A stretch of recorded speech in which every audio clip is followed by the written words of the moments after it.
What is going on, everybody, and welcome to the vlog for the week of July 8th, 2019. I hope you're all doing very well. Anyways, in today's video, I'm going to be talking about why your game idea is completely worthless and why it doesn't really matter if anyone knows what the idea of your game is. And at the end of this video, I'm going to be telling you a very cool and unique game idea that I just came up with. I haven't seen any other games that really kind of follow this particular idea, but let me know if you've seen a game like it or what kinds of cool ideas come into your head when I talk about this game idea. So the reason that I say that a game idea is completely worthless is because an idea is just that. It's an idea. The real product is made in the actual execution of it. Execution is everything that matters.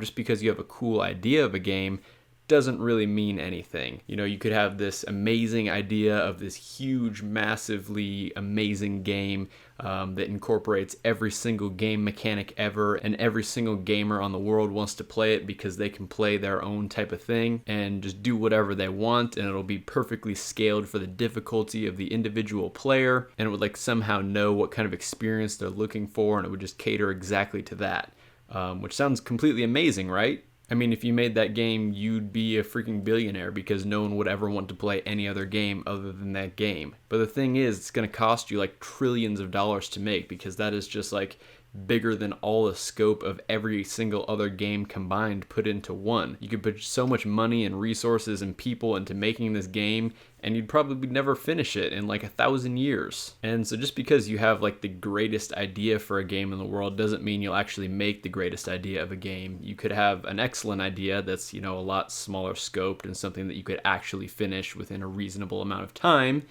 and just, you know, for whatever reason, you can't follow up on that, whether it be the limitations of the tools you're using, whether it be the limitations of the people you're hiring, or maybe when you built it out, it just didn't come together how you planned it to. So everything really is in the execution. You know, it doesn't matter how good your idea is. Basically, you know, your idea is really just like a multiplier of how good your game is going to be.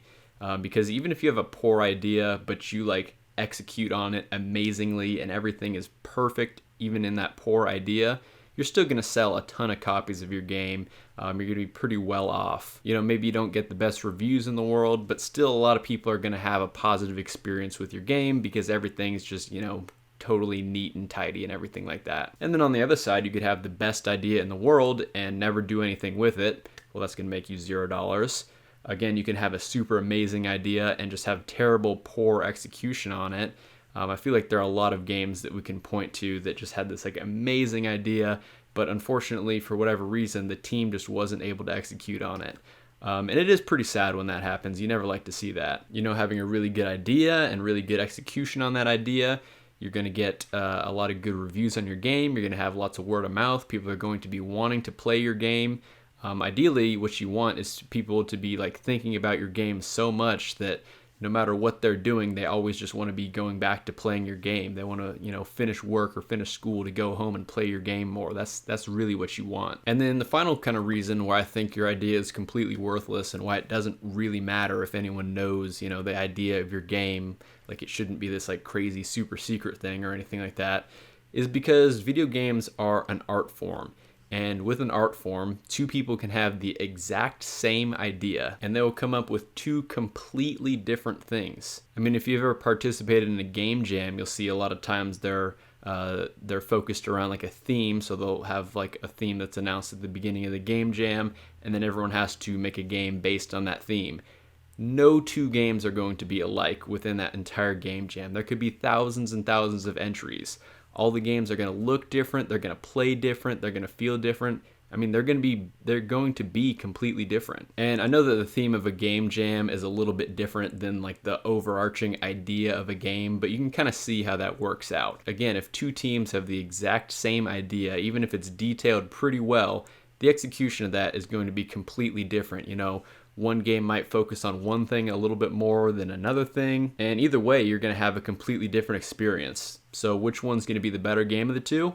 Well, it's going to be the one that executed on the idea better. It's the team who was able to make a complete and polished game that plays well and is fun to play. And hey, if both teams come up with amazing games based off of the same idea, that's probably a win-win situation. And I mean, I definitely have heard of stories of developers who, got the idea of their game stolen and they lost out on, lots of potential revenue.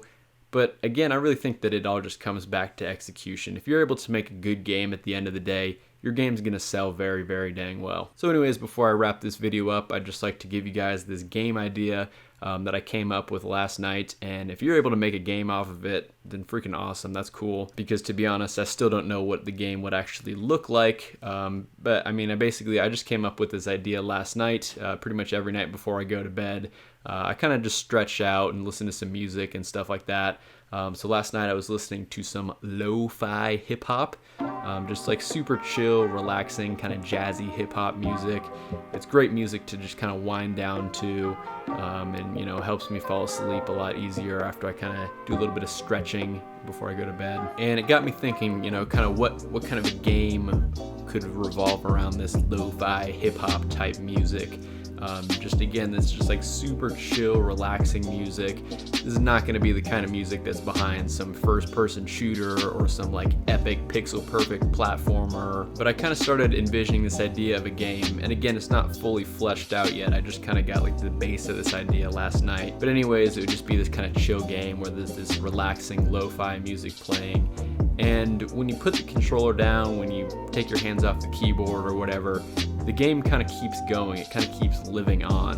And if you want, you can kind of just sit back, relax, and watch it, kind of evolve.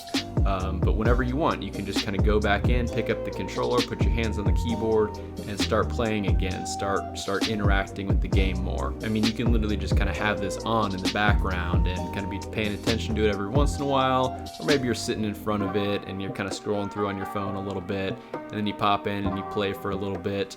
And you playing it kind of has some consequence. You're stepping the game forward a little bit in some kind of way. But your interaction isn't necessarily required. Like when you put the controller down or whatever, the game kind of continues living on. It keeps going. And when I was thinking about this more and thinking about what kind of a game this might look like, I was of course thinking of simulation games like Roller Coaster Tycoon, where of course you can kind of sit back and just watch things play out for a little while. But in a game like that, things are going to be happening. People are going to be, having all kinds of issues, and you're going to be having to interact and deal with them, on like a timed basis, or else something bad happens and, your park starts getting a bad reputation and all that. But in this game that I'm thinking of, it doesn't really matter. You can interact with it. You don't have to. There's no timer. There's nothing forcing you to complete the level or, move on to the next challenge. But again, it's just this really weird idea of something that I came up with. I haven't really seen a game that has done anything like that, and definitely let me know if you've seen a game like that. Of course, this game is like the complete opposite of Sonic the Hedgehog, where when you put the controller down, Sonic crosses his arms, he starts like tapping his foot, and he's like, let's go, buddy, let's play, come on. Again, this game, it doesn't matter if you're playing or not. You can, and you might be able to progress things a little bit faster, but you don't have to. And it's not like a TV show where there's like a story going on in the background and you really need to pay attention to it. You can watch it a little bit and you can kind of see things going on, and it'll be entertaining in its own right just doing that. Or you can just kind of, again, have it on in the background. So again, I know this is just kind of like this weird, nebulous, kind of out there idea, but I haven't really seen a game do something like this. If you have seen something like this, please let me know. If this idea kind of brings anything to mind, feel free to drop it down in the comments section below. Let me know what you think of it. But I think this weekend I'm going to kind of explore this idea a little bit more, and just kind of figure out what kind of game might kind of look like this. And I'll definitely let you know some of the things I come up with, because I feel like I'm definitely just as interested in figuring this out as maybe some of you are. And of course, I encourage you to, if you want to, take that idea, run with it. Feel free to make your own game out of it. That'd be freaking awesome to come up with something, even better than I could make. And so with that, I think I'm gonna go ahead and wrap this video up. I hope you all enjoyed it. If you did, make sure you hit that like button. Also, feel free to subscribe to the channel if you have not done so already. Of course, feel free to leave me any comments or questions in the comments section below. Hope you have a fantastic rest of your day, and I'll see you in the next one.